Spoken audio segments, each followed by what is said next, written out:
Cedo la palabra a Nancy Yukari Quevedo, pero también debo pedirle por favor al doctor César Ruiz Cruz que se prepare.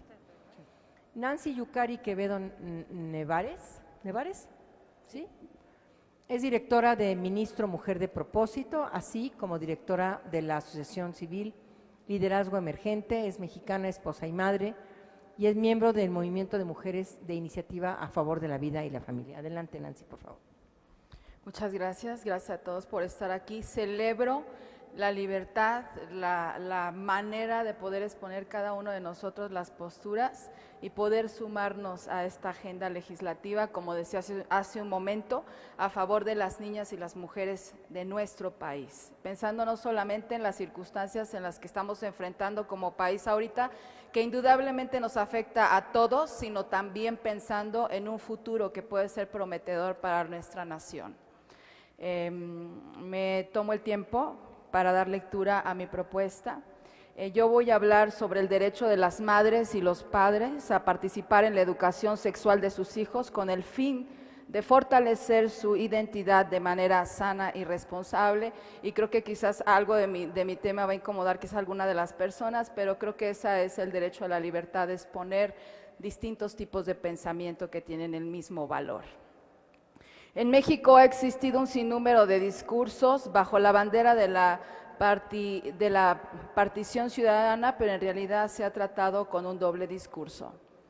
Pues por una parte, la Constitución establece el derecho de los padres a ser considerados, en su opinión, para los efectos de participar en la determinación de los planes y programas de estudio de la educación preescolar, primaria, secundaria y normal. Pero por otro lado, en la realidad, el Estado no ha generado las condiciones para que esta participación sea activa. De acuerdo a la norma constitucional, es imperativo y no opcional para el Ejecutivo Federal que, previo a determinar los planes y programas de educación de preescolar, primaria, secundaria y normal, consultar en otros a los padres de familia y tomar en cuenta su opinión al respecto. Al no estar cumpliendo con ese ordenamiento constitucional, carece de legitimidad todo plan educativo y programa que dé origen y que se encuentre viciado.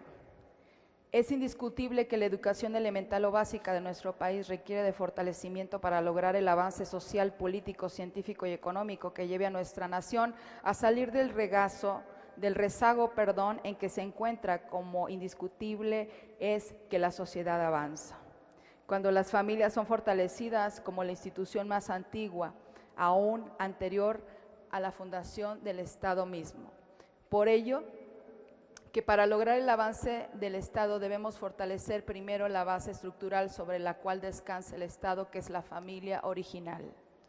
No podemos ni aceptamos que la educación de nuestros hijos sea influenciada por ningún tipo de ideología carente de sustento, no solo científico, sino legal.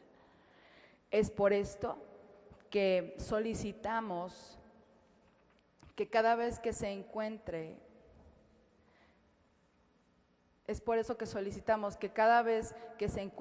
más atacada por una serie de campañas sociales como del Estado y en donde las minorías quieren robar derechos de la mayoría de nuestro país.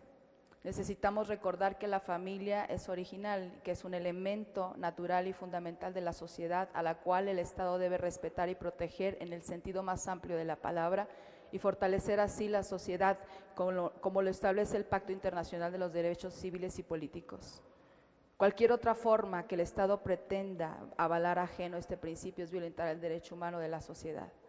El Estado no puede impulsar políticas educativas sin la participación de madres y de padres de familia.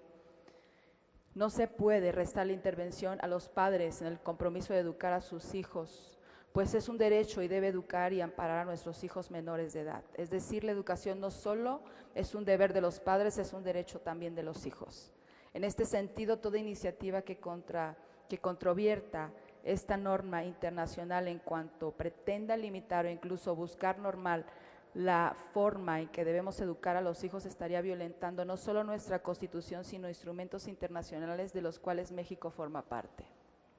Estamos a favor de la laicidad del Estado mexicano, eso no debe de estar en discusión, Toda educación que se imparte en el Estado debe estar libre y ajena de toda ideología religiosa, pero también a toda corriente ideológica que pretenda confundir a nuestros hijos enseñando conceptos contrarios a toda verdad científica y la innegable verdad que es natural.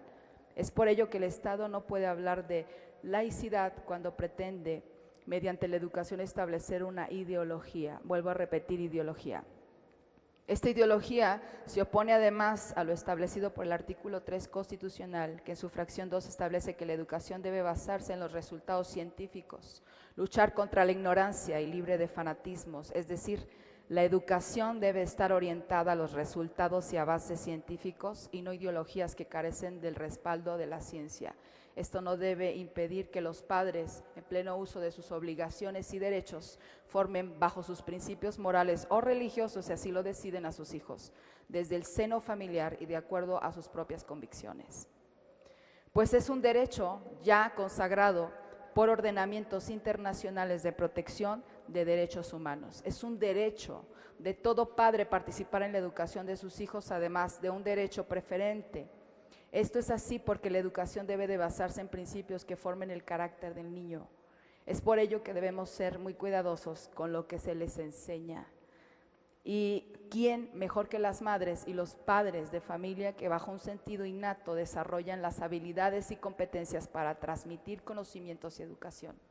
Este derecho preferente establecido en la Declaración Universal de los Derechos Humanos para escoger y determinar con base en principios científicos y éticos la educación que habrá de impartirse a nuestros hijos. Es decir, no es un derecho del Estado ni de ningún grupo, sea cual sea, sino un derecho preferente de los padres determinar libremente la forma en que educamos a nuestros hijos.